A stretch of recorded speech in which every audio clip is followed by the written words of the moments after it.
Hey guys, welcome to another episode of the Bogey Men Golf Podcast, and it is the first episode of our full swing breakdown series. Dave and I, we are joined by Mark Fox from the Plug Lie. Mark, how are you doing? Lads, lifelong dream. Thanks for having me on the Bogey Men podcast. This is like I've been telling mom, been telling my brother and my dad. No, it's great to be here, and it's been one day after the first two episodes were released, and I've been pretty intrigued, and the reaction on Twitter has been pretty good. But it's finally here, the full swing, and it's good to break it down on YouTube, boys. Were you going to say this is a once in a lifetime experience? Once in a lifetime opportunity Well, to I have you mean, you've been on the to be podcast here. before. Like we did the live show. Like this is actually the second in your lifetime. So instantly you're There. just wrong. Oh, lads, it just gets better every time. Like every time's a new opportunity for me. So full swing is well, I guess the series itself is in full swing. The reaction online has been overwhelmingly positive. I don't think anyone's blown away by what has been watched so far.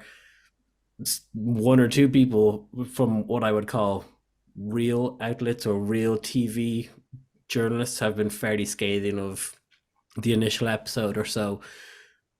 But overall, good, not great for golf, I think is what like top line. What do you make of the series so far, Dave? How much have you watched? I'm 3 episodes in. All right, so I'm the Um, only one that's actually watched the series twice. yeah, you're the only one who's got that far.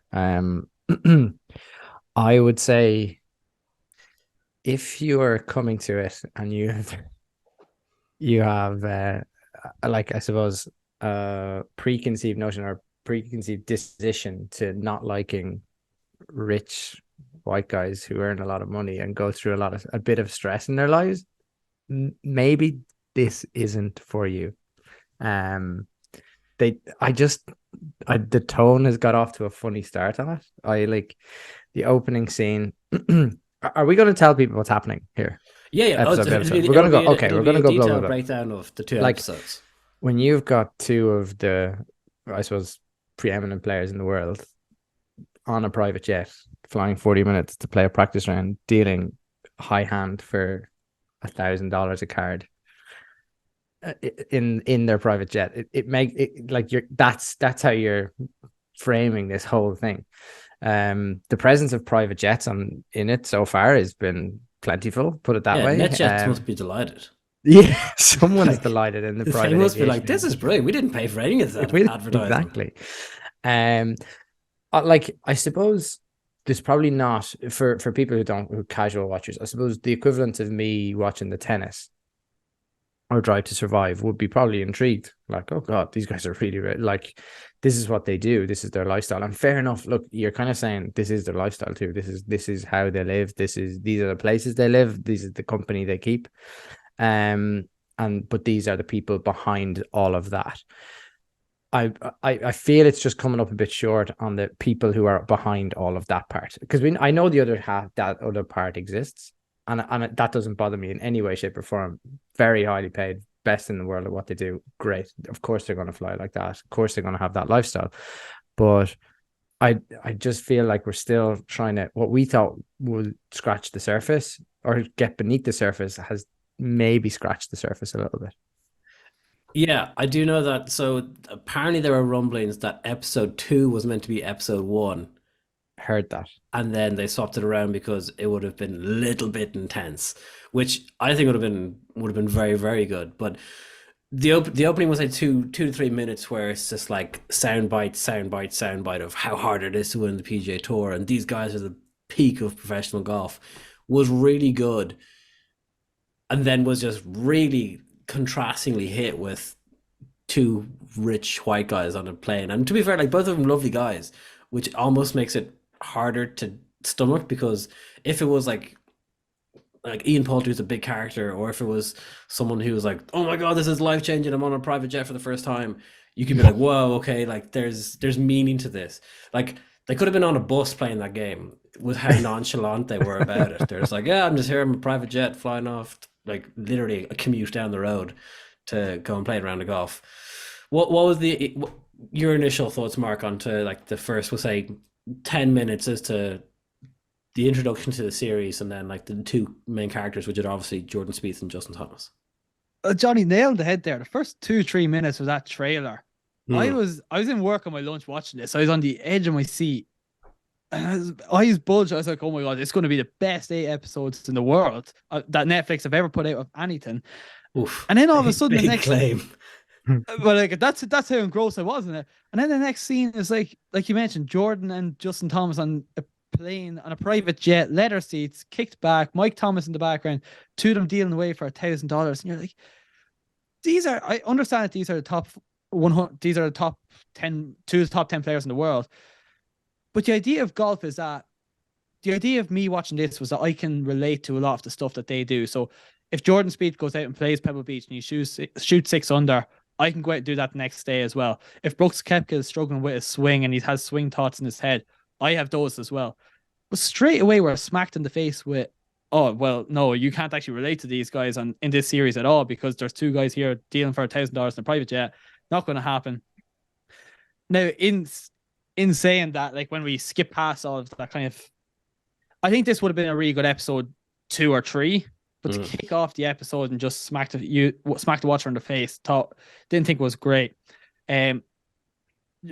Just then they kind of move on to like Justin and Jordan, and I thought they actually did a decent job of explaining where they've come from, their childhood, best friends, what Jordan has won in his career, what JT has won the 2017 PGA Championship, and they kind of give a bit of a backstory to it, which is good.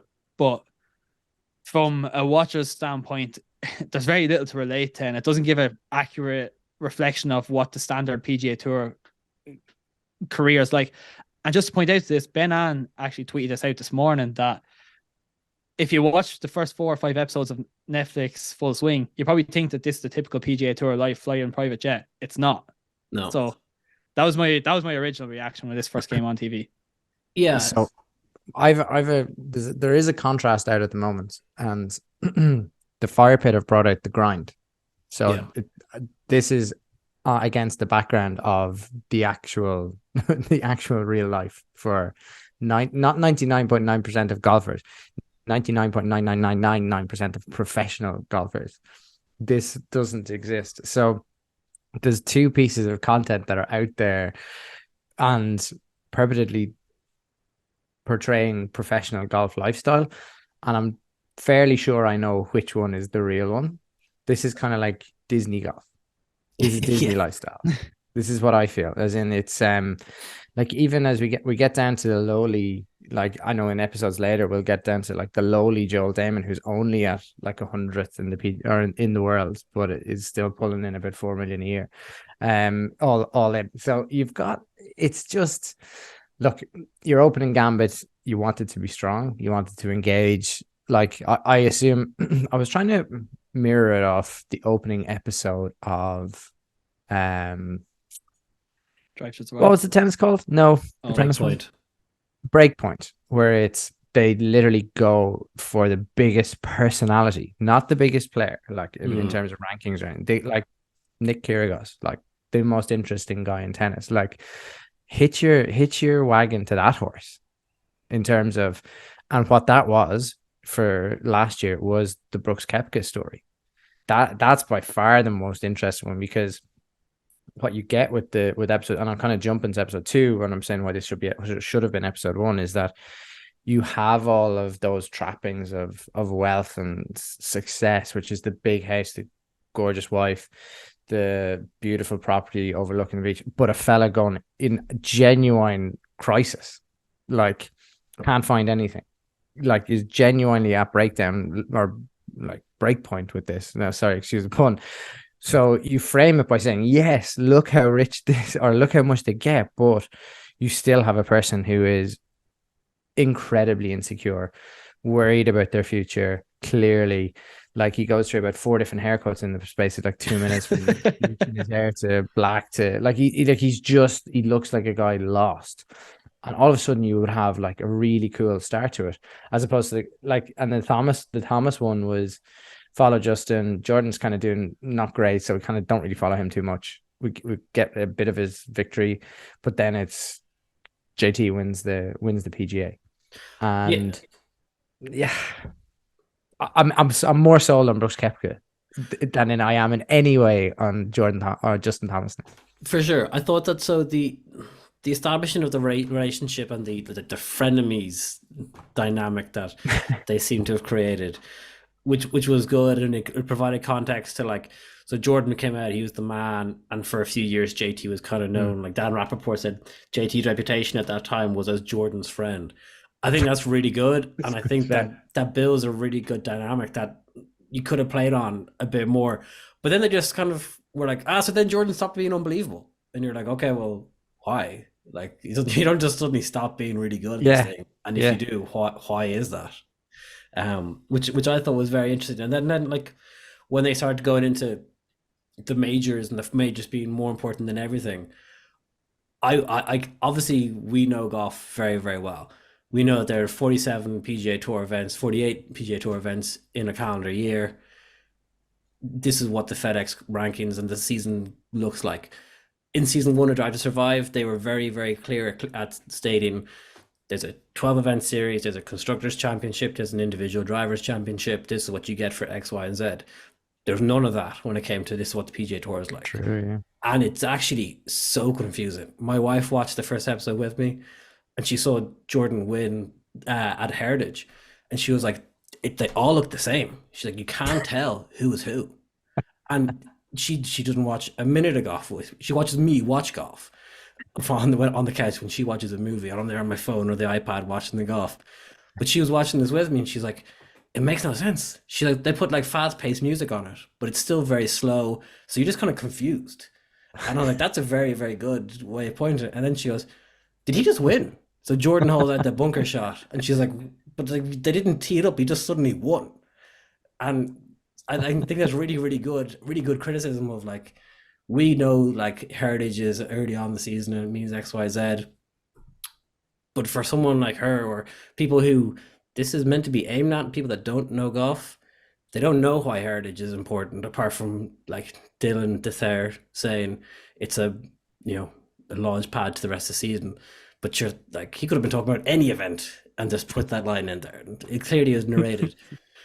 But it was just a funny one. And then, like, just to show how weird golf is, Jordan wins, and he's obviously put the jacket on him, and you could be like you could be understood for thinking that you get a jacket for winning every tour event now. If that's the first one you see, and then like 2 minutes before that you see Hideki putting on the green jacket, you go, cool, you get jackets for every win. There's no context to what the tour is like until you get to episode 8, and Rory goes, yeah, so the FedEx is because of this, and it's a season-long race. You're like, well, it's a bit fucking late to be explaining that to us. Like, we're 8 episodes in, lads. This needs to be the very, very first thing that's told, because then people go, okay, cool.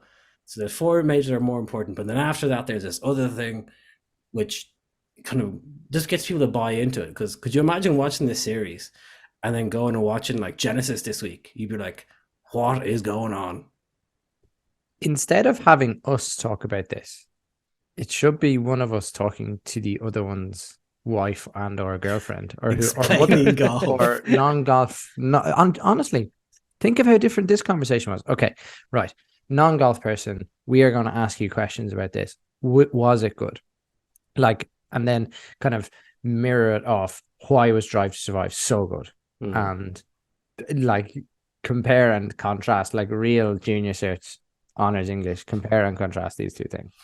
I do fear that my girlfriend would need a bucket beside her for getting sick the whole time, because she absolutely hates golf. But Jonny, I completely agree with your point. Like, the thing about this was they're on a private jet, and that's great. We like to see the behind the scenes. And then there's like 2 minutes of Jordan Spieth win the Heritage, and you're like, wait, hold on, where does Heritage come in the season? Like, nobody knows what month it's in.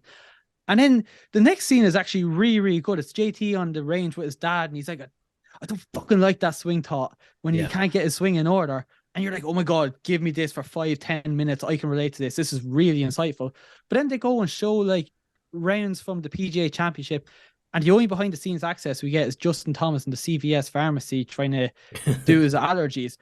And it skips the Masters, it skips the players. You go forward to the PGA Championship, and you're like, and then the next episode is Brooks, and you're like, whoa, hold on a second, we're back to the Masters. Surely the Masters now, if you're an average person, you're like, Australia the Masters is in July, but no, we're actually going back in time. We're going back to April.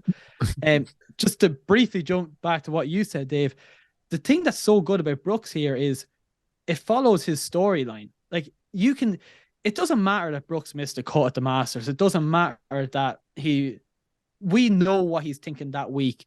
And he's like, Jenna, I don't know what I'm going to do here. He's sitting on a swing in Jenna's closet and he's like, I don't know what's wrong with my swing. I can't stop thinking about it. And like, it brings you along that storyline to the week of the Masters and driving down Magnolia Lane. Whereas the Justin Thomas and Jordan Spieth one was like, Jordan won the Heritage, then they're on the range, then they're playing cash games at a practice round, and then next scene they're at the PGA Championship. Like, it's just jumping around a little bit. Yeah, and like we're kind of jumping around between those two episodes. We're kind of taking them as one because I think in as good as one was, the other one was bad. You also in that Brooks episode, you have the contrast of the Scotty Scheffler situation, who it's just easy for him at that point. To the point where like, and you can tell that this interview has been done nearly at the end of the year because Brooks is like, who won the Masters again? And you're like, oh, well, we're going to pull in Scotty Scheffler's kind of nice, wholesome story, follow him for a bit. So yeah, now that I'm actually, I for 2 seconds there, I was genuinely had to catch myself as to what was in which episode because of the following no specific timeline. Because in fairness, if they had just decided to follow one person and follow it through the season but did that for the next person and followed it chronologically, maybe it might work. I don't know. I suppose the Drive to Survive thing is easy because people play or people are at all of the same events. It comes to it at the same time. So, but they reinforce it every time, like little things, like they put the dates beside everything as well. So just these tiny cues, which just make it easier to follow. Look, there's a part of me that's like, this wasn't meant for us. Like I've heard that said on so many podcasts. I've seen it written so many times. It's not meant for the golf nerd. Yet you really have to be to follow it. Like we can follow. We know when these tournaments are. It's fine. That's okay. The average person doesn't. The problem is they have neither created the content for us nor made it easy enough to follow for people who are kind of just happen to be coming across it. And don't forget, they're talking about bigging this whole thing up. Like a lot of people just came to the likes of a Drive to Survive by chance. It was on Netflix, whereas this has been bigged up for 18 months, effectively. Well, 15 months. Yeah, it would be. Yeah, 15 months the Netflix crew were in. Whereas a lot of us just came on Drive to Survive because it was like our first recommended on or popular on Netflix. It wasn't like we knew it was coming. Whereas I feel this has kind of been given so much runtime or lead time into it that people are now. I don't think it could have ever been good enough for anybody. I think like Drive to Survive kind of almost first in the genre outside of the all or nothing stuff. And they had a free run. They could do it and make it work. And then this is just appealing to falling between about 10 different stools, in fairness.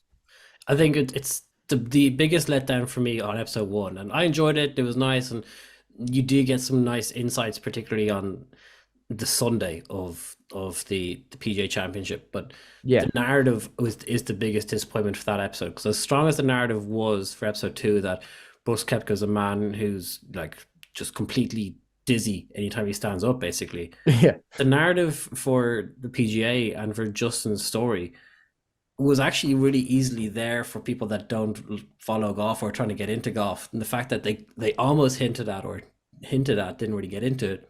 The fact that JT's dad's a PGA coach. The fact that his granddad's was a PGA coach. And the PGA Championship is the major for the PGA teaching professionals. And obviously that was JT's first major win. And when we watched that in real time, that was a huge storyline. That should very easily have been this is why this event is important to him and to his family and should be important to you as a viewer. And you just feel like someone just completely just missed the volley on that. You're like, no, it's a really easy storyline that we won't take that one. We won't take that one. And it felt like such a miss. And I explained that to Megan afterwards, and she was like, oh, that's cool. That would have been nice to know. And you're like, yeah, would have been nice to know, huh? And as well as that, like they didn't build up the final round enough. Like this was the biggest ever comeback in a PGA championship. And you only heard it after he won. It was, I can't remember who the commentator is. It's like Justin Thomas, biggest ever comeback in the PGA championship. You're like, oh my God, wait, hold on. How did we not know this after round 3 that JT is 7 shots behind? This could be record breaking. And as well as that, Dave, just go back to what you said about the average person. The average person doesn't watch golf. So if they don't watch golf, they don't want to watch episode 1 where it's just primarily just showing golf shots and just Jordan Spieth out of a bunker, blah, blah, blah. But they want to see the behind the scenes footage, like the two of them going to play wager match in the practice round, two of them on a private jet. They want to see Mito Pereira on the 18th tee at the PGA Championship saying, I fucked that up in the last hole, man. Like when he's really upset with the 17th hole, even though he still has a chance to go on and win the tournament if he hits that green and one putts. That's the sort of stuff that will drag the average viewer in. So you have to be an average golf fan to enjoy this, but they don't cater it fully for either audience. In episode 1, episode 2, I think to do a much better job of following the storyline. True. And like even you're talking with Mito Pereira, like why didn't they just build that out slightly? Like South American has never won, complete underdog here against one of the best players in the world, like makes a hash of it on 17, but still has a chance. Like just build that slightly in, put a face onto it. Like you had all of the South American players behind the green there. The cameras were clearly there. So Mito actually has his own episode later on in the series as part of the rookies. So there's Sahith Theegala and Mito. So they do go into that. But I feel like you definitely in the edit they just avoided it because they have it later on. Because it's there. Yeah. Where I would have been happy to watch that segment or a segment of that twice because it's almost like a refresher from the first episode. Yeah. Just to see the context around Thomas's part. Like, and that brings what Mark is saying to life in that, like, he came from so far back. Like, he came from 7 back. Like, was not clearly feeling the best. There was a piece there that should have been on it from the range session beforehand that night. The night they said he shouldn't have gone, but like involving Bones, like talk about like him getting a really experienced caddy, all those little things. But look, like easy for us to pick apart now. Like I can only imagine, genuinely can only imagine how much stuff they had to leave out. Oh yeah. Like I'm sure this is all here somewhere. Like the director's cut must like give us 2-hour episodes of a 2-hour version of every episode, and I guarantee you it would be better than an hour of each. Genuinely. Sorry, Dave, didn't mean to cut across you. But just when you Dave, I'm after jumping back a little bit now. When you're talking there about Mito on the 18 tee box, one of the parts that they most underutilized during the series was like having Dan Rappaport, Amanda Balionis, Sean Foley.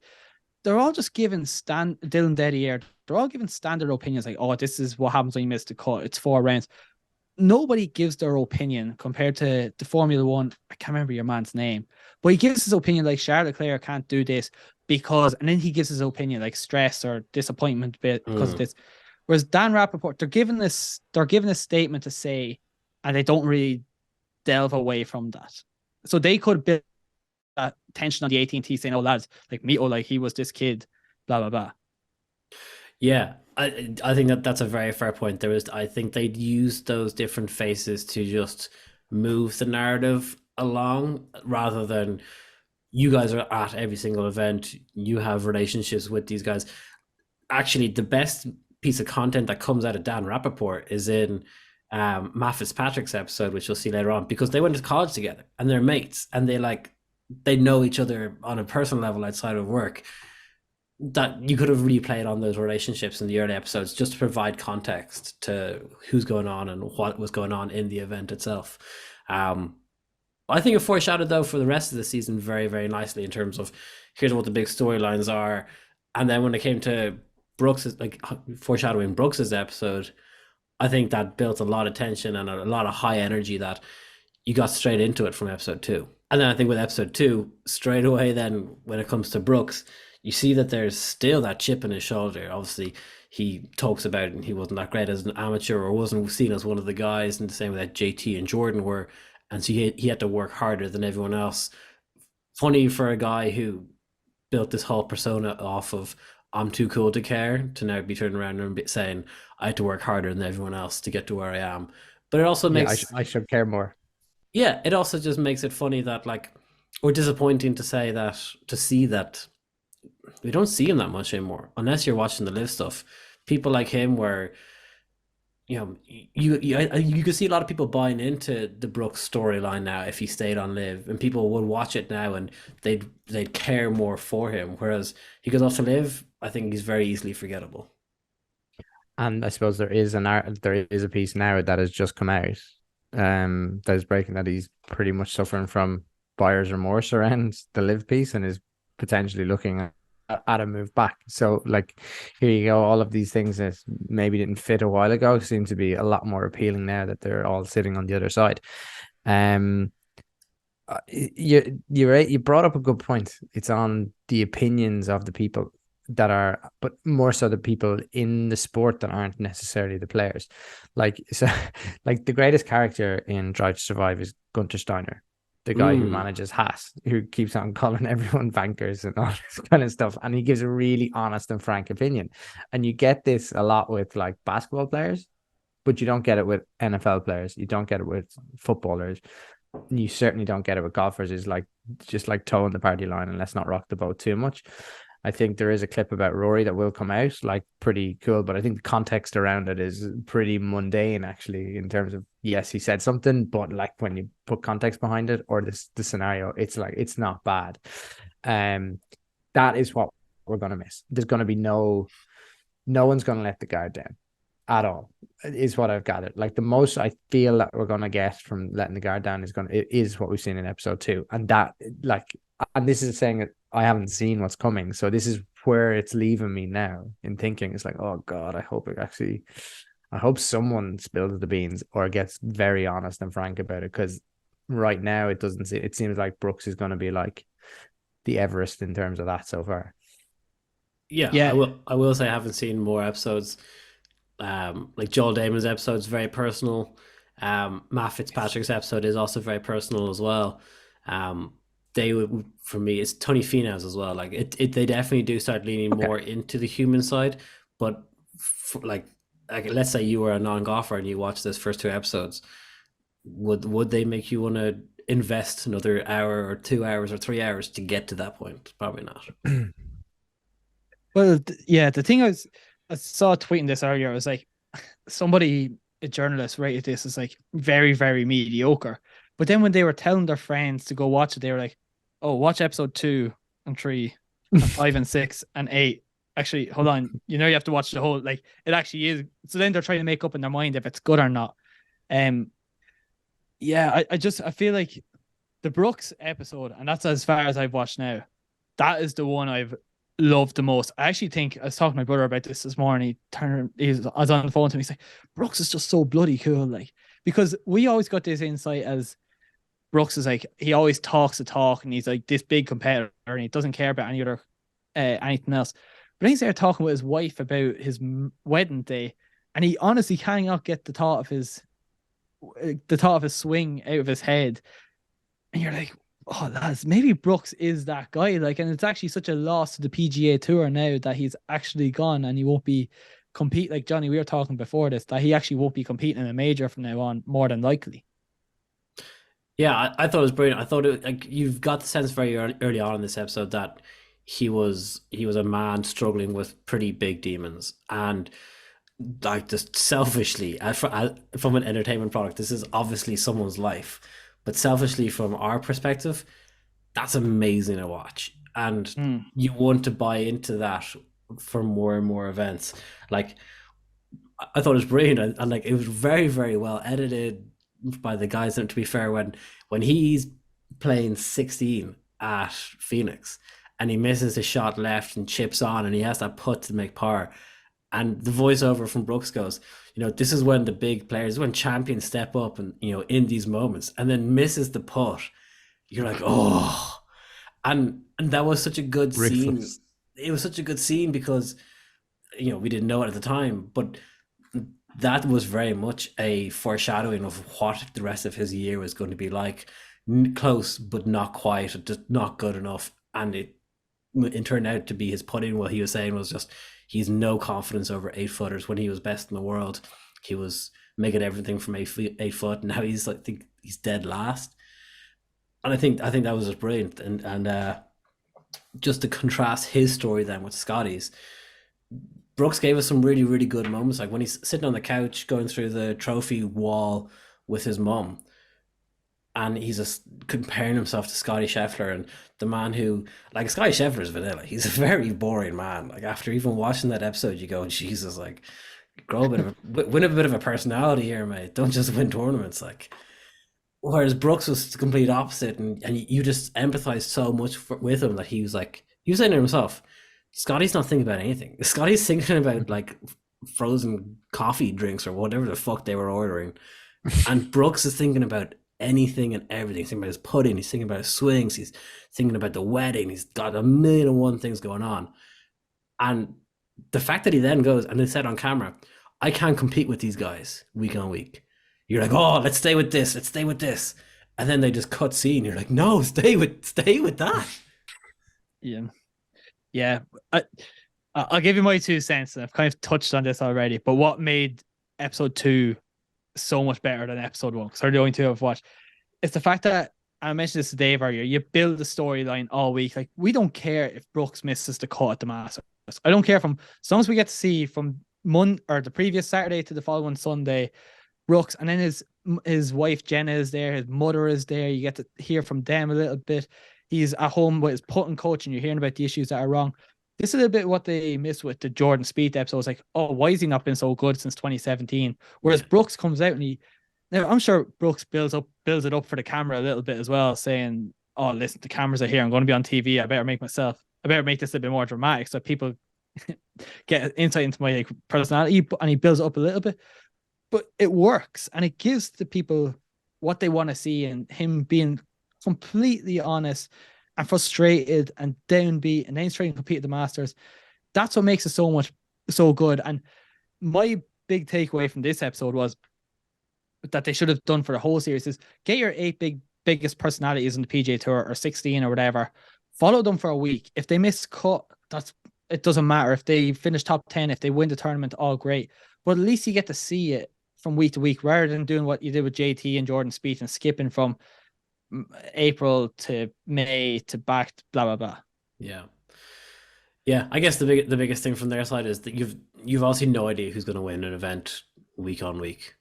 Whereas if you follow a football team, rugby team, or basketball team or whatever, like 50-50, you're going to win. Maybe draw in an unlikely circumstance, but Brooks is like 90-10 in his head that he's going to win, so yeah, they must have been pretty confident for that. The Scotty at the Masters, then, what did people think of how that story was told? Because obviously we've heard in his post-round interviews that Scotty woke up in the morning of and he was getting sick and he couldn't control himself.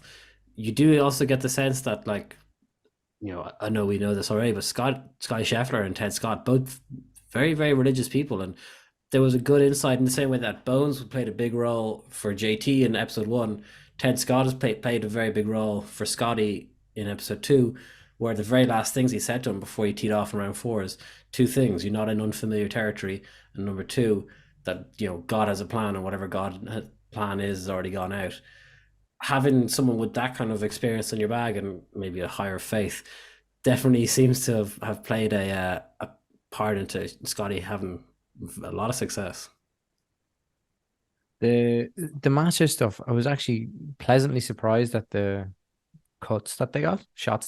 Obviously, they didn't take a lot of stock footage, which was great. So you get a view of Augusta from kind of the outside the ropes shot as opposed to the inside the ropes, which we see. And this goes back to what you're saying about don't give us the standard stock footage from a Thursday to a Sunday. Give us Monday to Thursday, and then we're like not standard stuff for the weekend. And we got that. So you're probably going to get a view of Augusta that's a little bit more in depth than you thought. You'll get into the clubhouse a little bit more. You'll follow Brooks around signing in and all that kind of stuff. And so look, Augusta are apparently very open and progressive about this kind of stuff now, that they kind of want to portray themselves as a little bit different than they may have. And I think, look, you get a really nice scene of it, which is then you have the context of of Scotty and that win. Like the win, I suppose he is kind of forgettable to the point that Brooks did forget that he actually won. To that extent, which is, I don't know, is that bullshit? I don't know, is that like bravado? But for a second, he did look like he forgot. So it's a little bit different for him than most. I think he might just not be a huge golf fan. I think that might say more about Brooks than anybody else. I think there's a few of them may sit in that category. So like to that end, I actually can't remember much of that piece, which is weird. So we did get the Augusta insight, and that's all I can remember. I can't actually remember much of this Scotty Scheffler, bar the last minute kind of pep talk from Ted Scott on the way out. Like there was nothing even like, kind of forget he 4-putted the last to win by 2 shots. Like that's not even in it. It's just like 2 putts we saw from to clean up. We didn't know that there was 2 putts that were inside 2 feet. Yeah, I actually, Dave, I felt the exact same. Like just thinking back in this, and I only watched it today at lunchtime. The end, this last 20 minutes of episode 2. Like, what happened in that episode? Yeah, and it goes back to a little bit again. It's just the behind the scenes. People aren't going to watch golf because they know. If you're a golf fan, you've watched golf. If you're not a golf fan, you don't want to see golf shots. You want to see behind the ropes. And it's Brooks signing in, like, and getting his number on the Wednesday or the Monday or Tuesday, whatever it was. It's Brooks after round 1, having a bad round, walking straight past his dad, who's there saying, "Oh, there's always tomorrow, son," or whatever. And he walks straight by him. You're like, God, this is bloody brilliant. And then I feel like rounds 3 and 4 just kind of get skipped. And you don't see what happens to Scotty. And you're like, I can't remember a thing that happened there. Yeah, it's a funny one that, like, I don't know. The contrast, the story isn't really Scotty Scheffler in that episode. Like, that's true, yeah. It's yeah, he won and it was great, and they did give him a 5-minute montage of he won 4 or 5 times in 57 days, or 6 times in 57 days, which is obviously incredible achievement. But I think all of that is just used or said to create the contrast to Brooks then turning around and going, "I left Augusta embarrassed," which is something I've never done before. I've never had that feeling before. Everything that about Scotty Scheffler for this series is used purely as a contrasting tool to the interesting storyline, which I guess is a good way of telling just how entertaining some people can be when you reflect them against people that possibly aren't that exciting.